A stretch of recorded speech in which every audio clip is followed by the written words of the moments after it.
Salve, salve alunos do sexto ano do Colégio MCE. No vídeo de hoje, correspondente à nossa revisão bimestral, nós iremos abordar neste vídeo a história política da Roma Antiga, ou a história de Roma se divide em três grandes períodos: a monarquia, a república e o império. A monarquia é o período no qual Roma era governada por um rei, assessorada pelo Senado, e esse período vai de 753 a.C.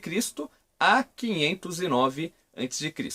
Na época em que Roma era uma monarquia, a sociedade romana ela era formada por três classes sociais: os patrícios, a classe dominante, formada por nobres e proprietários de terras; os plebeus, que eram constituídos por comerciantes, artesãos, camponeses e pequenos proprietários; e os clientes, que viviam na dependência dos patrícios e os plebeus e eram prestadores de serviços. Na Roma monárquica, o rei ele exercia as funções executiva, judicial e religiosa. O Senado ele era composto pela aristocracia rural, pelos patrícios, e a função do Senado era assessorar o rei. E, no caso, o Senado tinha o poder de vetar as leis apresentadas pelo monarca. Sendo assim, em 509 a.C., o último rei etrusco, Tarquínio o Soberbo, foi deposto por meio de um golpe político, e esse golpe político marcou o fim da monarquia e o início da República Romana. A República Romana ela inicia-se em 509 a.C. e oficialmente ela termina em 27 a.C. A implantação da República significou a afirmação do Senado, o órgão de maior poder político entre os romanos. O poder executivo passa a ser exercido pelos magistrados, e esses magistrados eram de origem patrícia. A República Romana ela foi marcada pela luta de classes, pelo conflito entre os patrícios e os plebeus. Os plebeus organizaram 5 revoltas que resultaram em várias conquistas para os plebeus. Dentre elas, nós temos as leis, no caso, que passou a criar a função de tribuno da plebe, que era a lei das 12 tábuas, a lei Licínias e a lei Canuleia. Todas essas leis beneficiaram os plebeus e criou-se uma nova classe abastada, de origem humilde, de origem plebeia. Esses plebeus que enriqueceram, sobretudo por meio da política de guerras da Roma Antiga, acabou dando origem à classe dos nobilitas ou cavaleiros.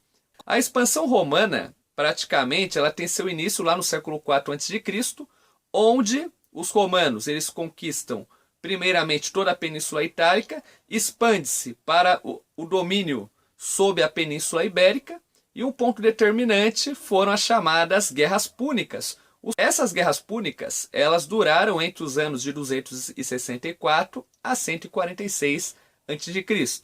2 guerras foram vencidas por Roma e uma delas foi vencida pelos cartaginenses. O fim desse conflito se dá em 146 a.C., quando a cidade de Cartago ela é destruída.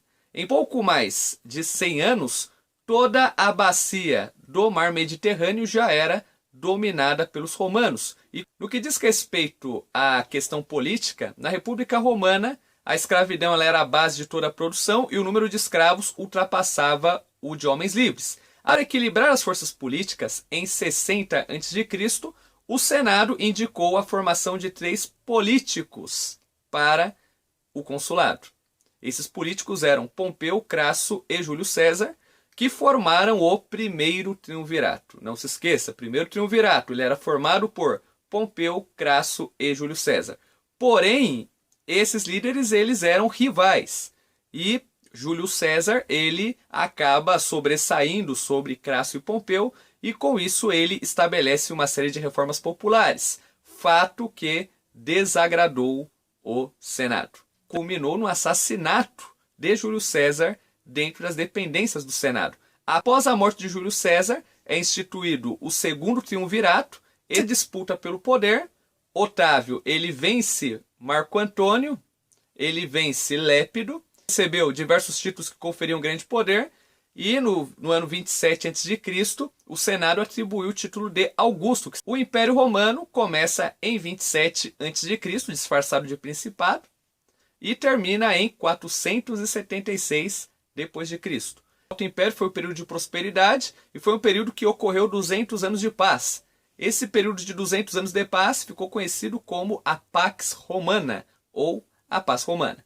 E durante o governo de Augusto houve uma expansão no qual o Império Romano ele ficou conhecido como o maior império da civilização ocidental, com terras na Europa, Ásia e África. Após a morte de Augusto, 4 dinastias sucederam. Então nós temos a dinastia Júlio-Claudiana, que ela era, nessa dinastia nós temos como imperadores Tibério, Calígula e Nero, substituída pela dinastia Flávia, que governou de 68 a 96 d.C., e nós temos imperadores militares, Vespasiano, Tito e Domiciano, substituída pela dinastia Antonina, que governou entre os anos de 96 a 193, e essa dinastia ela teve como imperadores Nerva, Trajano, Adriano, Antônio Pio e Marco Aurélio, e o último, seu filho Cômodo.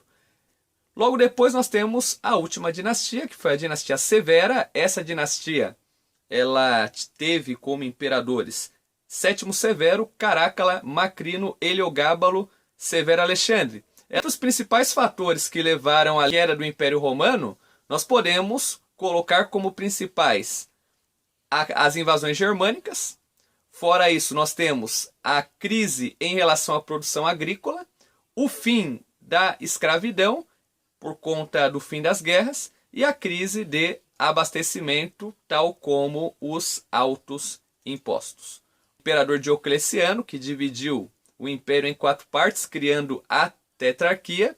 Em 395 nós temos o imperador Teodósio, que dividiu o império em 2 partes, Império Romano do Ocidente, com capital em Roma, e o Império Romano do Oriente, com capital em Constantinopla.